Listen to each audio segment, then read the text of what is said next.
Okie dokie. We'll go ahead and get started. So, hi everybody. I hope this finds everybody healthy and coping with our present reality. Thanks everyone for joining us for this ACE Learn session about Peace Corps. Some of you do know me, but for those who don't, my name is Joel Baker, and I am the Western Region's Associate Director for the NPS Division at ACE EPIC. I served in the Peace Corps in Guinea as an agroforestry volunteer in 2006 to 2007. Now, I was evacuated 1 year early due to political unrest in Guinea, but I was able to return in 2011 for a 9-month term with Peace Corps Response. I was also a Shriver Peace Worker, which is a fellowship program for returned Peace Corps volunteers, and that was at UMBC from 2014 through 2016. Now, ACE has a number of returned Peace Corps volunteers and staff and member roles, and it is a great option for those looking to conduct service on a global scale, to gain skills, have an incredible and challenging experience, and for those who want to see a bit more of the world.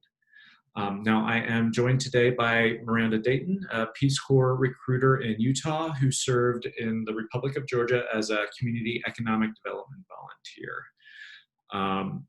And today we'll be discussing some of the history, goals, and statistics of the Peace Corps, the application process, which is going to be very important for those considering joining, as well as our personal experiences. There will also be some time for Q&A at the end of the presentation, but if you have any questions that come up based on anything that's being discussed at the time, feel free to tune in at that point. But I'll go ahead and turn it over to Miranda. Thanks, Miranda. Hi everyone, thank you for coming. To start with, I'm just going to put a link in the chat box, and this link will get you into our system so we can keep in contact with you. So if at any point you decide you want more information or to be connected to a recruiter, if you just click that link, fill out your information, that will get you connected to one of us. I'm going to share my screen and we'll start with the presentation. I won't be able to monitor the chat box while that's happening, so if you have a question, please feel free to unmute and just interact and we'll go from there.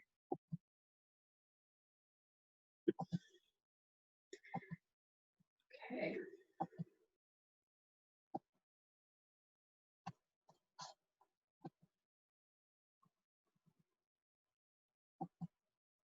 So can everyone see this okay?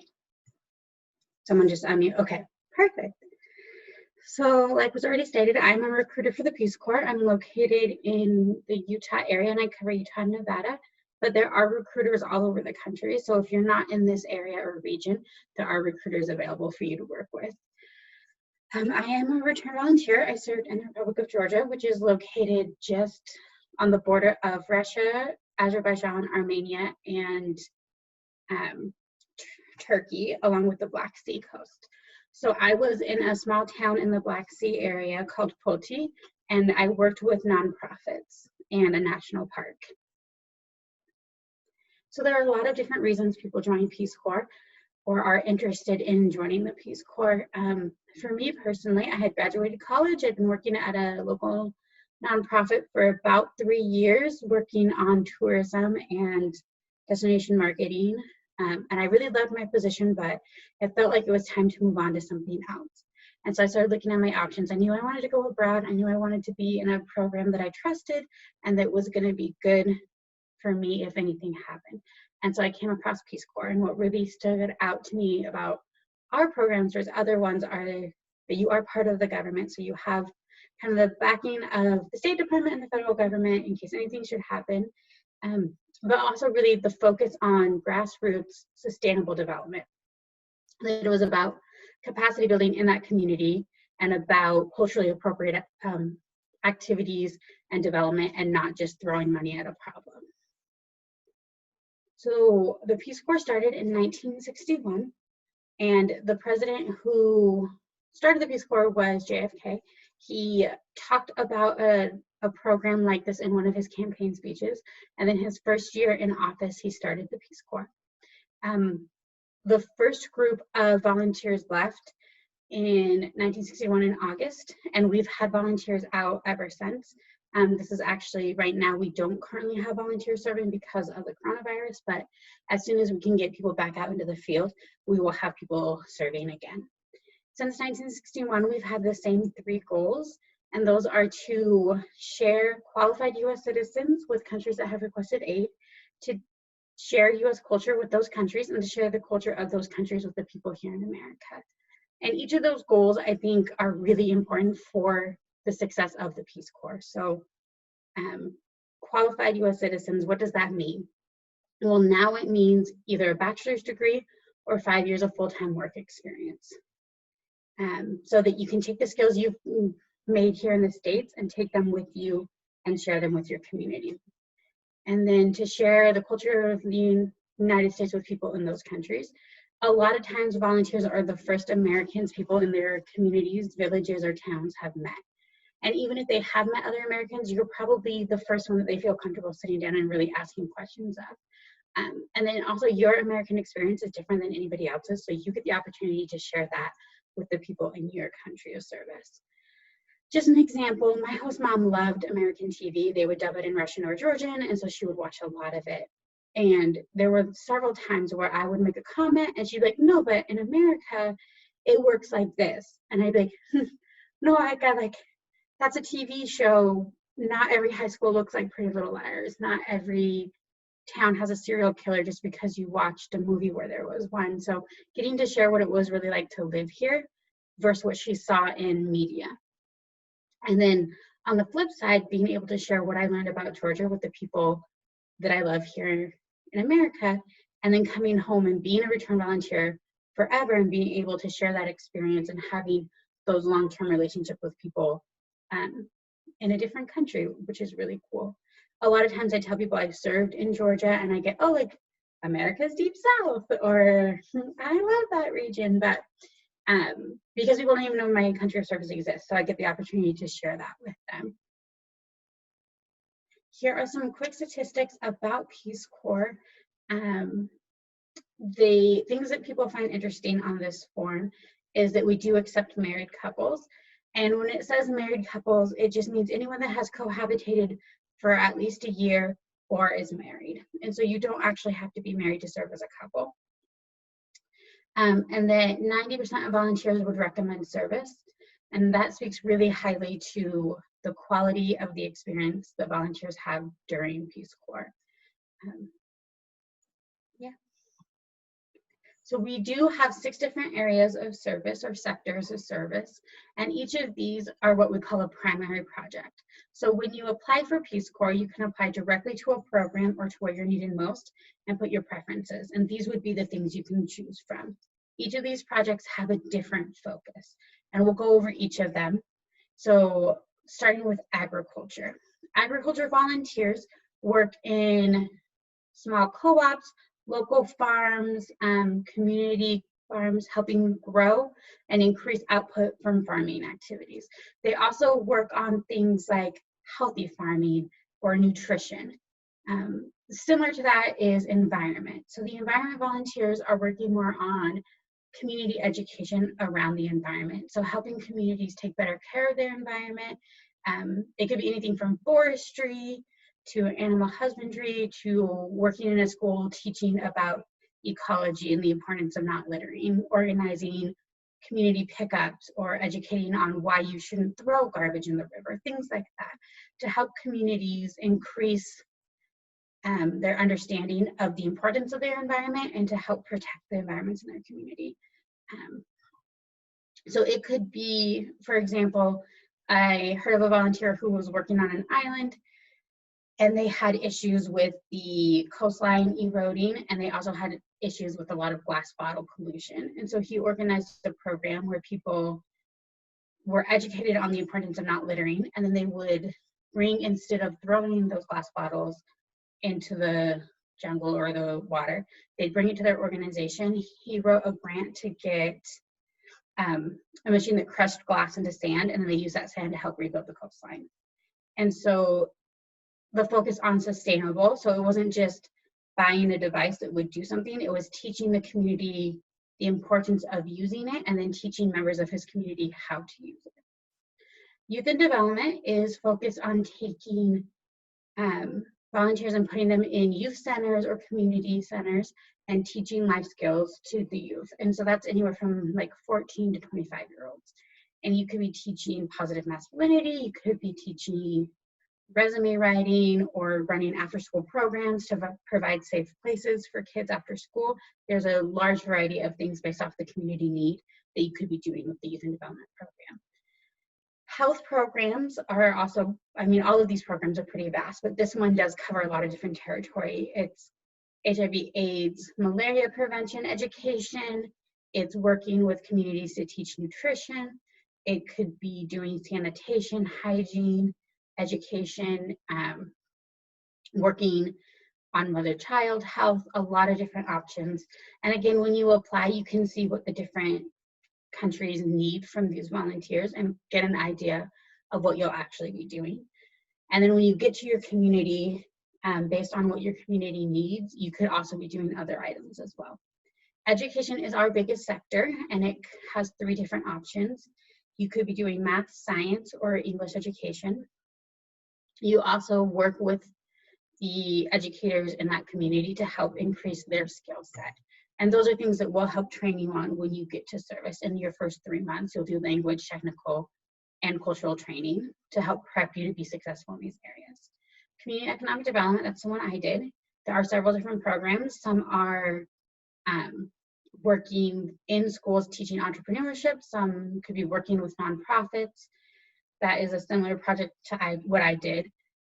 You could also be working in startups or co-ops, helping make sustainable decisions so that those will be successful later on. And then at the bottom, you can see we have what we call secondary projects. And that is because Peace Corps gives you the autonomy to do projects based off what the community needs. So let's say you're an education volunteer, you get to your community, you're prepared to teach English, you're ready for it, and a community member comes to you and says, we want a drama club for the kids. As a Peace Corps volunteer, you have the ability to say, yeah, I'd love to do that. Or maybe you're an environment volunteer and someone comes and says, we need someone to help us do a program about children's health. You can do that because you have the autonomy to figure out what your community needs and what resources are available. Okay, so this is a map of the countries we currently have operations in. We have added a few since this map was made, but you can get an idea of what kind of areas we do serve in, the general regions. So just a quick side note about applications and qualifying to serve. If you are looking to go to Latin America, you do need to meet the Spanish requirement, which is 2 semesters of college, 4 years of high school, claiming fluency, native speaker, or passing a CLEP test. And that is, again, for this whole region here and part of the Caribbean.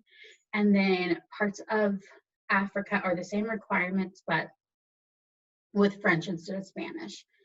And then the rest of Africa, Eastern Europe, and all of Asia have no language requirements. You will be more competitive if you have some background in learning a foreign language, but if you haven't had the opportunity, you can still serve in the Peace Corps. And like I said, when you first get there, we will do intensive language training with you. Everyone goes through language training. It just kind of depends on where you start. So there are lots of benefits of serving with the Peace Corps versus other organizations or moving to a country on your own. One, I think, major misunderstanding about the Peace Corps as a whole is that people feel like that we don't pay because it's a volunteer organization, but honestly, you do get paid. You get a living stipend and a housing stipend. We cover your flights there and back for official travel. You get full medical and dental coverage.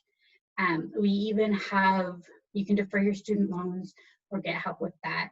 You get vacation time. You get 48 days of vacation over your 2 years of service, which is a huge amount compared to most organizations. And that living stipend is a living wage in your country of service, so you can live at the same level as the people you're around. And it really is enough to live comfortably. So we'll take half a beat here for the health and safety. So if you have any questions, please unmute yourself. Feel free to ask right now. No one? Okay. So this is something worth talking about. Sorry. Oh,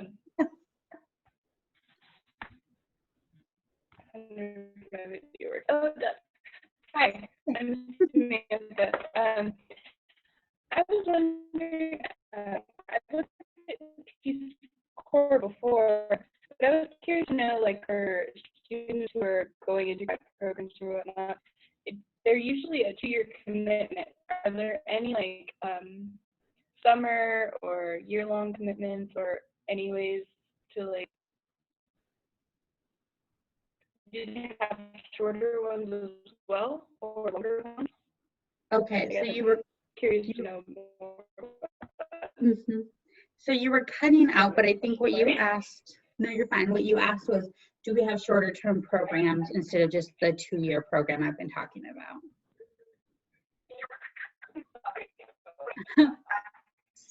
So the answer to that is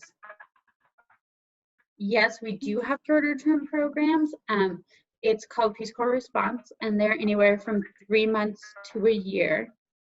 And those programs, the major difference is you have to have more work experience. So you have to have a degree plus 5 to 10 years of work experience to qualify for one of those positions, whereas the longer ones, you can qualify right out of college. Yeah.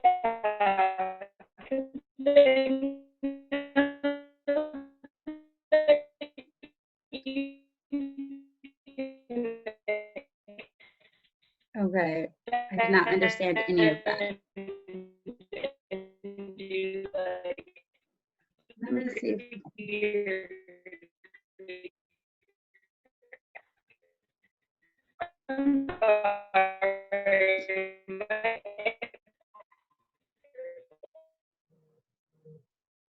Okay, well, yeah, I still don't understand any of that. So we'll just keep going, and then at the end, I'll check the chat box. If you want to write that question in the chat box, we can address it then. I'm sorry. Yeah, health and safety in the Peace Corps. You are part of a federal agency, though you are not employed by the federal government, so you do get the support of that.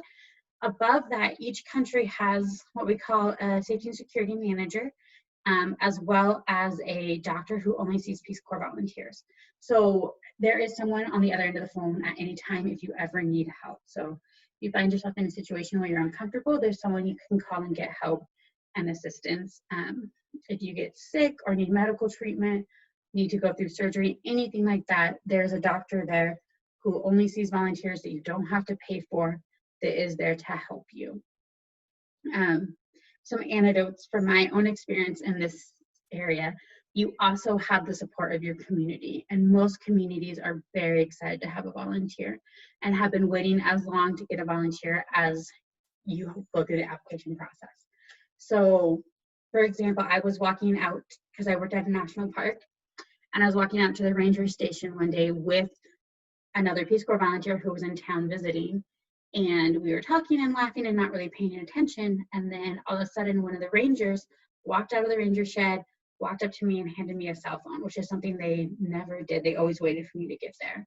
I take the phone and answer it, and it's my counterpart from the main office. And because her English was really good. And she was like, listen, the ranger saw a guy. They think he's following you. He's made them uncomfortable. They're going to walk you to the ranger station. They're going to walk you back. We're going to make sure you get on the bus okay. And there was a string of houses right there. The guy turned, walked into a house. I doubt that he was following me, but because I had taken the effort to integrate into this community, the community cared enough to make sure that I was safe above and beyond what anyone would expect of them. So a lot of times you have community members that are looking after you, you have staff members that are there, and you have medical officers as well. So what about when you come home? There are a lot of benefits for return volunteers once they finish their service. The first, and I think the one that is the most exciting for people to see, is the readjustment fund. It's about $8,000 after taxes, over 10 before taxes. That is a fund that has no strings attached to it. So you can use it to buy a car, to travel, to pay off your student loans, whatever you want to do with it. That's your money. We talked earlier a little bit about the grad school benefits. We do have a fellowship, and it's at over 100 different universities nationwide. with over 200 different programs, anywhere from 25% to full funding in grad programs. And we have programs in anything you could be interested in. And then also the professional network. So once you're a return volunteer, you're always a return volunteer. There are return volunteers all over the country, and they're always willing to help each other find positions. I know the one that I'm connected with here in Salt Lake has found people housing, helps people find jobs, supports people through school, that sort of thing. And another really cool benefit is federal employment advantages. So it's called non-competitive eligibility. So once you're done with the Peace Corps, you can get hired into the federal government for a year afterwards, as if you were already an employee of the government. So it cuts a lot of waiting time. It opens a lot of doors, and that is in most federal agencies. So if you're interested in working for the National Parks or the Forestry Department, or I work for the Peace Corps at the agency level, and I got this position because of my non-competitive eligibility. I have friends that work at Social Security or immigration, at the State Department. So there are a lot of different agencies that you might be interested in working in, and this is a good way to get your foot through that door. So this is an infographic that goes over the process of applying to Peace Corps. So the first thing you have to do is decide how you want to apply. Are you going to apply directly to a program, or do you want to apply to where you're needed most? If both are great ways to do it, depending on what you want. So if you look through the programs and you find one that you're like, this is it, this is what I want to do, apply directly towards it, and then work through the application process for that one country. I would suggest at the point in that application where they ask you, are you willing to consider other countries, saying yes. Because there's a lot of reasons that maybe the country you pick isn't going to work out. Maybe you don't clear for that country medically. Maybe it's already had a lot of really competitive applicants, or any reason it could be. The other option is to apply to where you're needed most. You can put your preferences both regionally and program-wise, and you can pick more than one. So you can say as specific as education in Africa, or as wide as saying, I'll go anywhere in the world and I want to do education, community economic development, or agriculture. And then our placement team will look at your skill set, look at what's needed, and figure out a way to place you. So once you have your application ready, you can apply. Your application will consist of a resume, a motivation statement, which is about 500 words long, asking why you want to do Peace Corps and how you will handle the hardship of Peace Corps, and then 3 references, contact information, as well as just normal application questions. So once that's all filled out, you are going to get an email within 24 hours asking you to fill out a health history form. This form is something you fill out on your own, basic information about your history.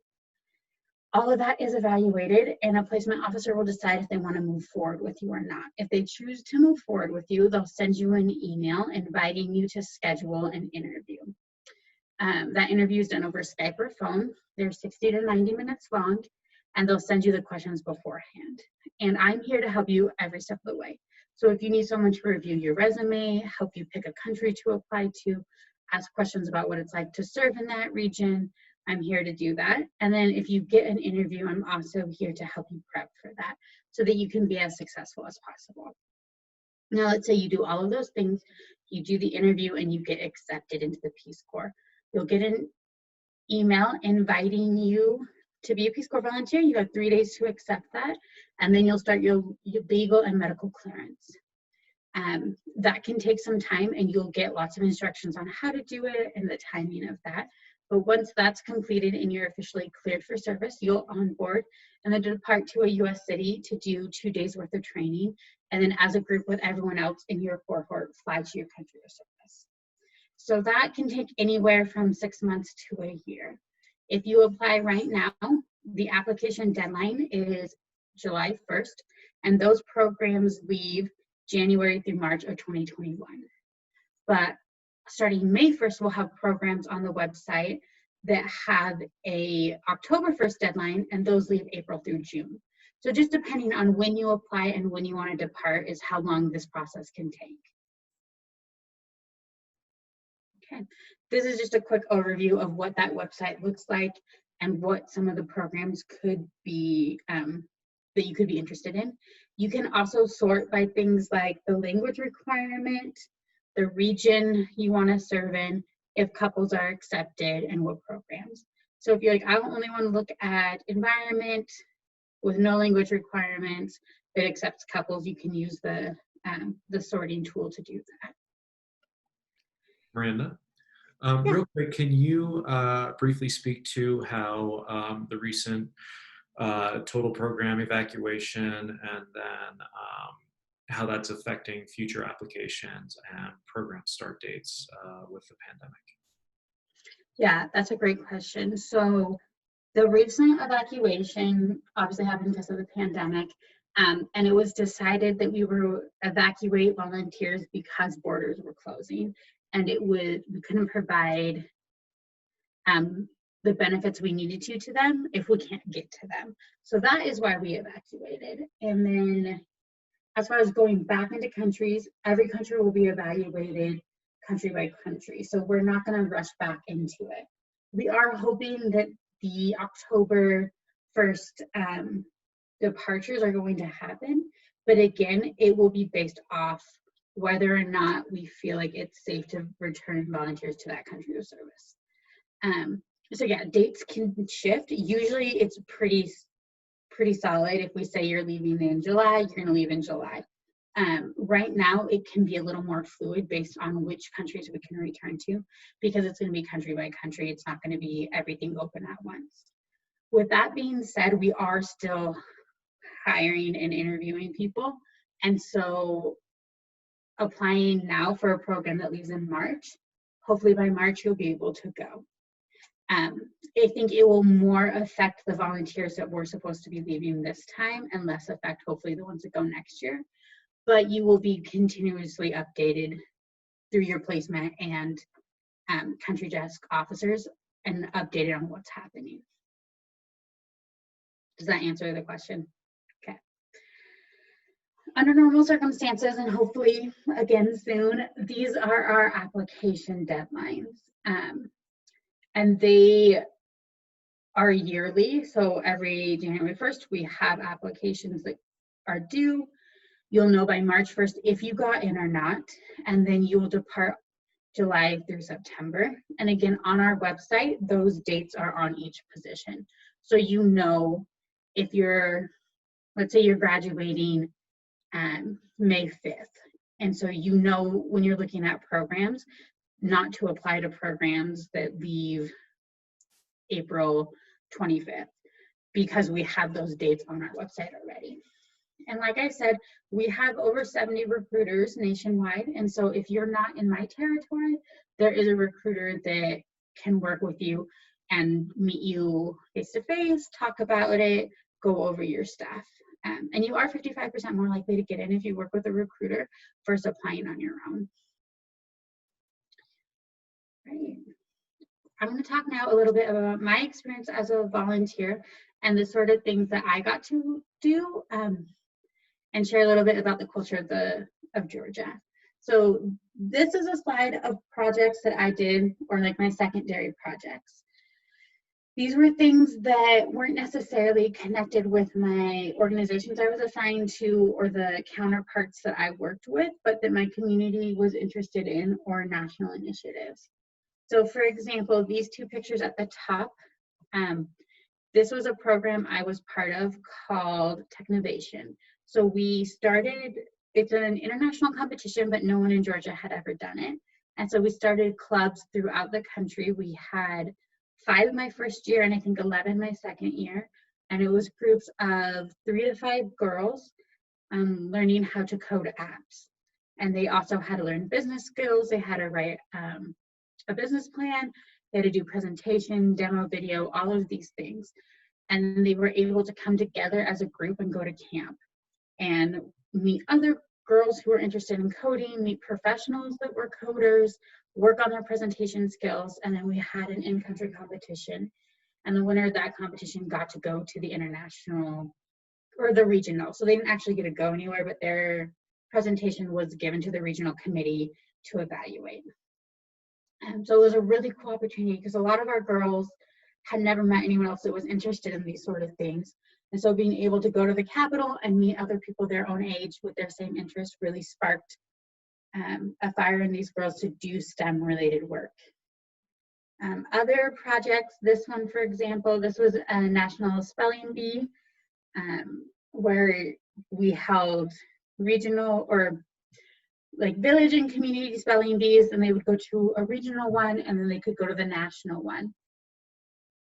And again, get an opportunity to compete, meet other kids that were interested in learning English, work with other Peace Corps volunteers, and meet community members that maybe they would have never had access to in the past.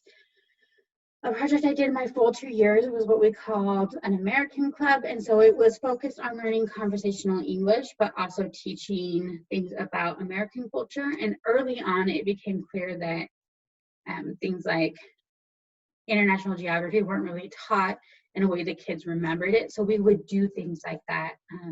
One day, one of my kids from this club said, "Why don't you ever talk about going to New York, because that's your big city, and we go to Tbilisi, which is our big city, all the time. Why don't you go to New York all the time?" And so I was like, "Pull up the US map, let's look at it."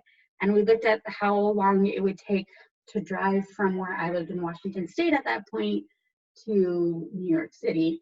And then we took that and put it on a world map. And I was like, it would take this, like, it's the same amount of distance as you going to Paris is me going to New York. And we talked about, okay, well, what other distance are there? How far are things in the world, really?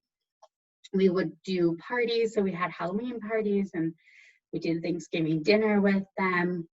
But we also made them practice conversational English. So we would play Uno sometimes. And an extra rule was if you speak in Georgian, you had to pick up an extra card. And the kids loved it because they got to practice their English, they got to learn a new game, and they could teach those skills to other people. Yeah, another program we really enjoyed was this one, and it was about taking kids with disabilities and helping them integrate into their community better. So we take teenagers and train them on integration and working with people with disabilities, and then we'd have a day worth of activities so that they could all work together and play together, because in the Soviet era, anyone with a disability was institutionalized, and then when the wall fell, there was no funding for those institutions, so everyone went home, but no one had training on how to care for people, especially emotional needs. And so a lot of times people with disabilities were just stuck at home, not able to be out into society. And so projects like this helped integrate the next generation together a little bit better. In contrast, these are my primary projects. So these were the organizations I was assigned to officially through Peace Corps to work with. One of them was called Believe, and they focused on charitable work with at-risk populations. So we worked with internally displaced people, severe poverty, people with disabilities, the elderly. And we did a lot of trainings and provided a lot of funding to organizations. One of my projects with them was a grant writing workshop. So a lot of times international programs won't give grants to organizations that haven't already gotten grants. And so what we did was funded small grants for different NGOs in our town. And this is a picture of me teaching those classes. And we taught them how to write grants, how to project management skills. And then we workshopped with them what they could actually do with the funding we were providing. They did their projects, they reported back to us, and then that way, if they wanted to go and get more grants, they could say, we've already been funded once, this is how it turned out, this is the evaluation we did, we can be trusted with money. I also, like I said, worked at a national park. One of our big projects was girls' outdoor camps. We had this beautiful national park, but not a lot of the community members would come and visit it. And so we did projects to increase tourism as well as local use of the park. And one of those was girls' outdoor camps, so that they would come learn new skills outdoors, but then be able to go home and tell their friends and family, oh, it's a weekend, we should go kayaking. I know a place we can go. And so day one, the girls showed up, and I remember being like, okay, we're gonna see if they can set up tents. So we're just gonna let them try, break them into groups, gave them a tent. And I looked over at one point and one of their dads was helping, and he was trying to tie the tent poles. He had pulled them apart so that the rope in between was showing, and he was trying to tie those two ropes together. And then we had like, okay, everybody stop. We're going to do a training. I'm going to teach you how to do this, and kind of switch up how we were doing the program, instead of being like, okay, we want you to try to problem solve and figure it out, to being like, here's a little bit more step by step of how you do this. But by the end of the weekend that the girls were there, they knew how to fish, they knew how to kayak, they could take down and set up the tents on their own. They had learned outdoor cooking techniques. They had really embraced the idea of being outdoors and using that as a space that they could actually enjoy. And then this is just really quick a picture of a Christmas/New Year's activity we did. So their version of Santa comes on New Year's. And so what we did was had kids that were at risk and in low income families write letters to Father Frost or Santa Claus, and then we took them to a hotel that agreed to partner with us, and their staff bought the presents for these kids. And then we had volunteers dress as Santa and take the kids the gifts. And on this day, our teenage volunteer didn't show up, and we were like, we have to have a Santa Claus. And everyone in our organization were women, and we're like, we can't have one of us dress as Santa. It wouldn't make sense. So it actually got another Peace Corps volunteer that lived close by to dress up, and this was him delivering the presents. And the whole time the kids were like, Santa's Georgian is not very good. And my counterparts were like, well, where does Santa live? And the kids were like, oh, he lives in Finland. They're like, right, and in Finland they don't speak Georgian, so he's trying. And the kids all were like, that makes a lot of sense. We're on board with that. So that is a little bit about the sort of projects I did with my primary project. But again, it's really dependent on where you serve and what your community needs, because I did a lot with youth and working with people in my community were low income or internally displaced from the war with Russia. I had a friend that was in my same program, in my same country of service, and a lot of her projects focused on middle-aged women who were beekeepers and helping them figure out how to better sell their honey and black space products. And so the sort of things we did with our community were completely different, even though we only lived 2 hours or 3 hours away from each other, and we're in the same program. This is just a slide showing a little bit about the culture of Georgia and also my host family. Like I said, Georgia is next to Russia. They were part of the Soviet Union. They were part of the Russian Empire. They were part of the Ottoman Empire, the Mongolian Empire, Armenian Empire. They had their own for a little while. But what's cool about Georgia is that they kept their own language. And so they have had their own unique language through this whole time. And you can see some of the traditional costumes. All little kids wear these costumes. So these kids were in a dance performance. This was a different region's traditional costume performing for their community's celebration. This was Independence Day, celebrating the day the wall fell. It was the 25th anniversary. So my community had a parade, and every dance class and club in the community got dressed up and paraded through the streets, and everyone danced and sang, and it was really exciting. This is some traditional Georgian food. It's called ajuruli hachapuri. It's a cheesy bread. Every region has their own cheesy bread, but this was my favorite because they would make, instead of making a flat bread with cheese in it, they would make a bread boat and fill it with cheese, cook it, and then about 5 minutes before it was done, pull it out, crack an egg on top, put it back in, pull that out, put about a 1/4 cup of butter on top of that, mix it all together, and then dip the bread into the cheese mix. It was delicious. A quick overview. This is the town I lived in. Like I said, Foti, you can see the Black Sea. You can see there's stores and roads. There's even some paved roads. Whereas other volunteers could have lived in this community, Metsia, which is in the high mountains. And so where you end up serving in your country can have very different effects on what your service looks like. Okay. This is my contact information. Please feel free to reach out to me, either call or email. And even if you aren't in this region, feel free to email me, and then I will get you connected with your recruiter. I'm going to stop sharing so that I can look at the chat box and answer any questions you guys have.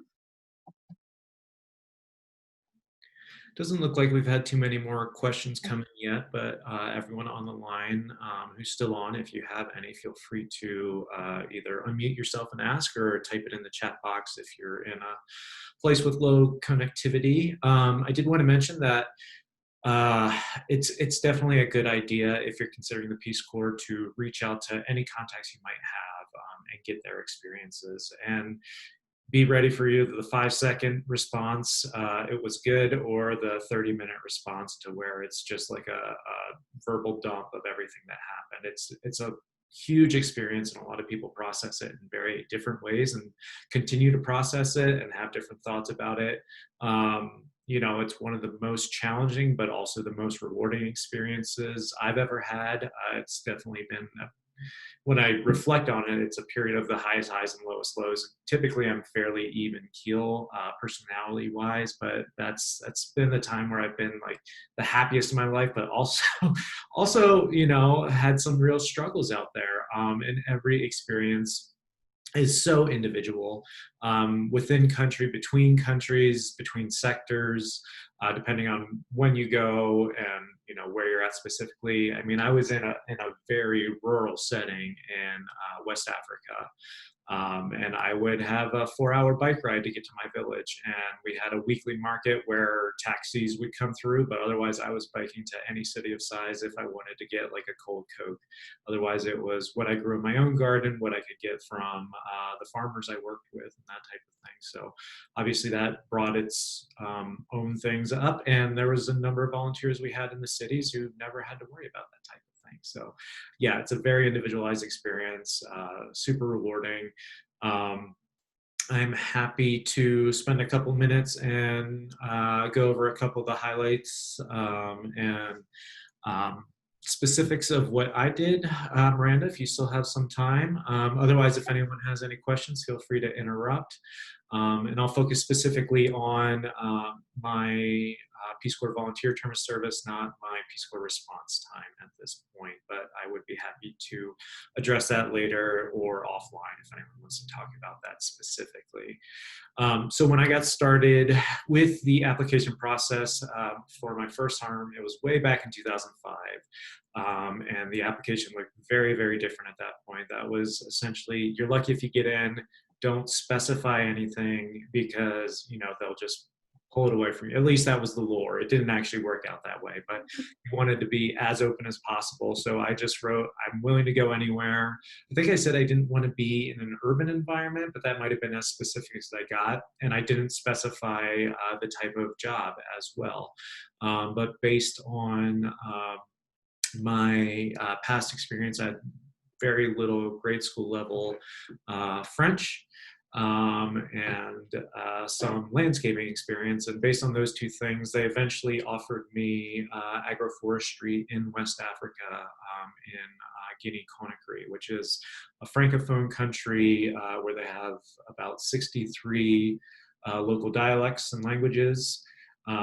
So I was able to eventually go after I cleared all my health screening, which is a whole arduous process in and of itself, but very important. And then I had a 3-month homestay in a town called Foricaria. This is where we did our training. And so this was all in-country training where we had intensive language training, as Miranda mentioned. And since I had such a low level of French, I was in French most of the time, but right towards the end, we switched to local languages and I learned a language called Pular. Well, learned a language called Pular. I had some exposure to Pular and was able to leave with some market level language skills there. There's also very intensive tech training for agroforestry, though we also had other sectors that we were training alongside. And at that point, it was small enterprise development, which I believe has changed across the board, community economic development, but we also had health in there. And so we did some cross training with the safety and security, which was a big, big focus of the training, particularly in a country like Guinea. And yeah, there are some other pieces, I think, just kind of general wellness and well-being. After 3 months, I was sent up to Misra, which I said is a very small village. It's one of the smallest in the country, and I focused on agroforestry. There is a lot of flexibility, and as Miranda was saying, it's definitely based on community needs. So one of the biggest pushes of Peace Corps early on in your volunteer experience at site is to go out into your community and just talk to people. Don't necessarily even try getting projects done initially until you start talking to people and seeing what they want. I did a little bit of both. I immediately thought solar dryers were the wave of the future, and I'd get everyone to build a solar dryer. And so within a month, I had a solar dryer built, and then it sat in my front yard. And I dried myself a lot of mangoes, which was nice, but nobody else cared. They're like, well, why do we want to dry mangoes? There's mangoes on the trees. It's like, well, there aren't mangoes on the trees year round. They're like, but there's mangoes on the trees right now. They just rot on the ground. It's like, okay. So I spent a lot more time talking to folks after that. I worked a lot with local farmers on their fields and market gardens, but I really wanted to focus on forestry, and there was a lot of need for that. And my counterpart was part of the local forestry board, and so we went around to different villages, talked about different types of trees they should be planting, talked about live fencing, intercropping, not doing slash and burn agriculture. And then on my own, I did a lot of seed collection. So that meant I would go out at least 3 or 4 times a week and climb trees so I could collect seeds, because that was a lot of fun for me. But then I also set up a lot of tree nurseries with interested parties. And honestly, it was going around village to village, sometimes on a bike, sometimes on foot through the Bruce.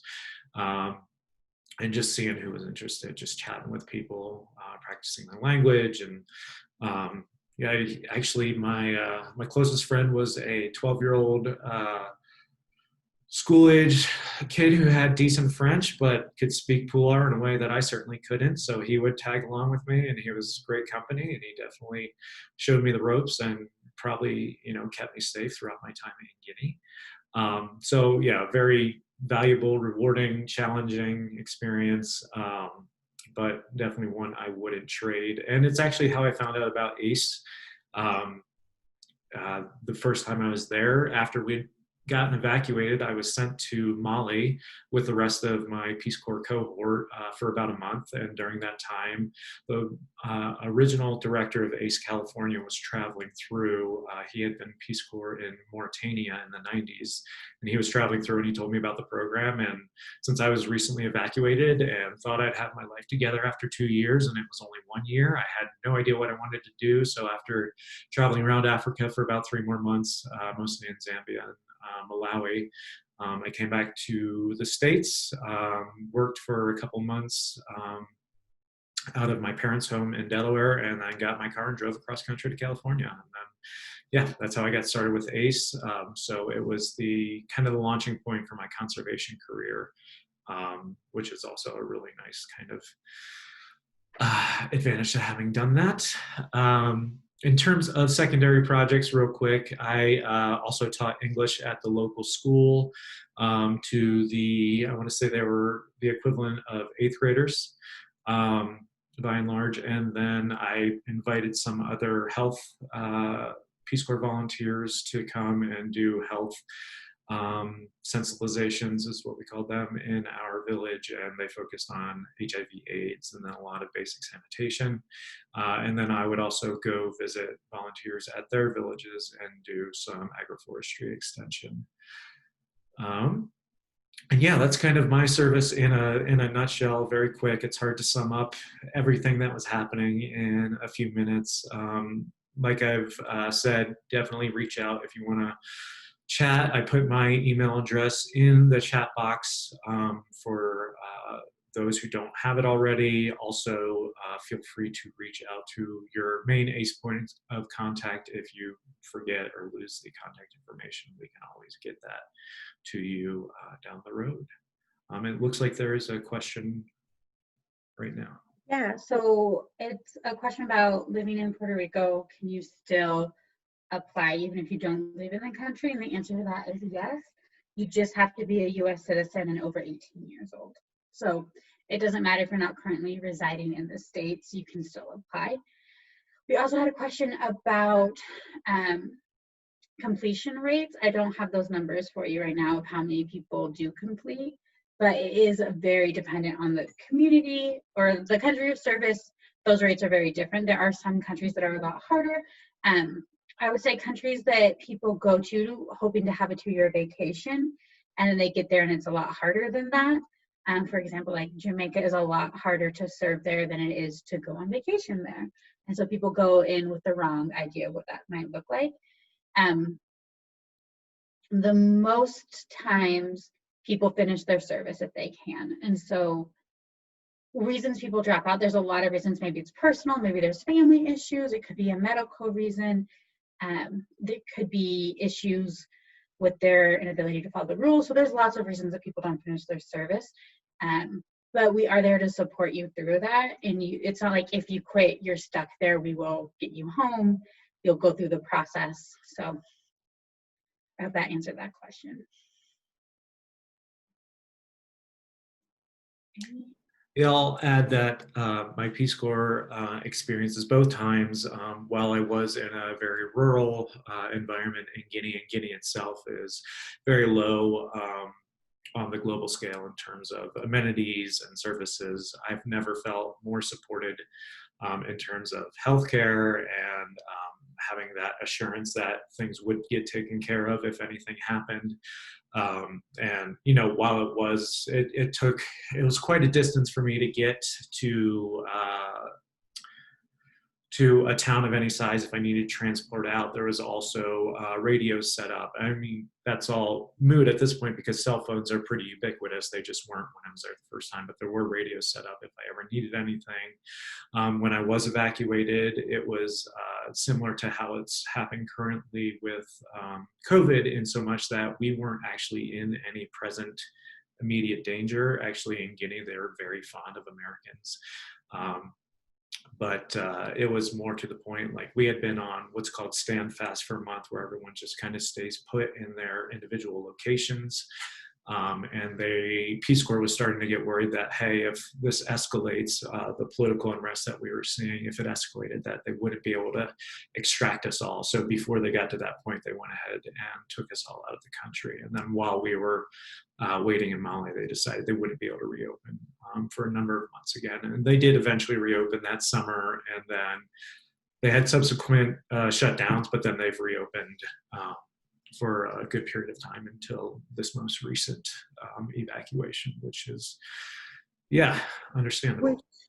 Honestly, this most recent evacuation is a big deal because it's the first time it's ever happened in our history. And so most of the time, people are able to serve their full 2-year term. There are not evacuations. We really do only take people out of country when it is for the safety of the volunteer, because your health and safety as a volunteer is our #1 priority. To that, I personally had to have my gallbladder out during service, and the Peace Corps took care of everything. The PCMO, which is our doctors, were there before I went down. They were there when I woke up. They negotiated everything with the doctors. The Peace Corps paid for everything, paid for my recovery time. So it really is phenomenal health care if you need it while you're in service.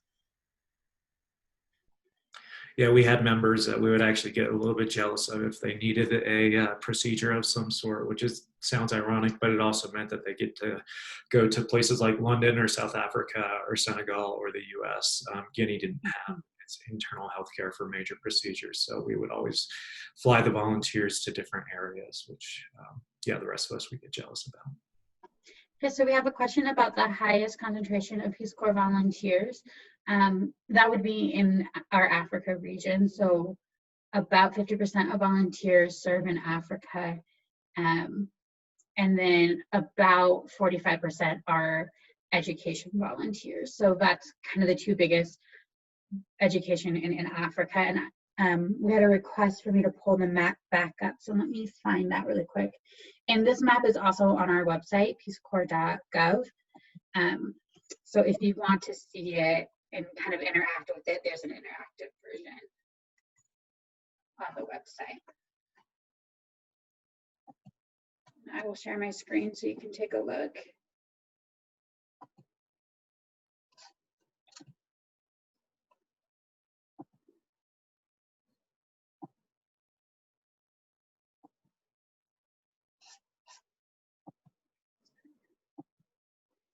So yeah, as you can see, there are different kind of regions that we serve in. And again, these are all constantly monitored for safety and security. And if we are opening a new country, it is a slow process because we have to be invited from that country, and then they go through the whole negotiation between governments to set up. And then there is staff in country for a year before volunteers come establishing the program. But as you can see, a lot of countries in Africa, Central South America, Eastern Europe is one of the newer regions that we serve in. They obviously opened after the wall fell. And then Central Southeast Asia has a lot of as well. But again, the heavy amount of volunteers do serve in Africa.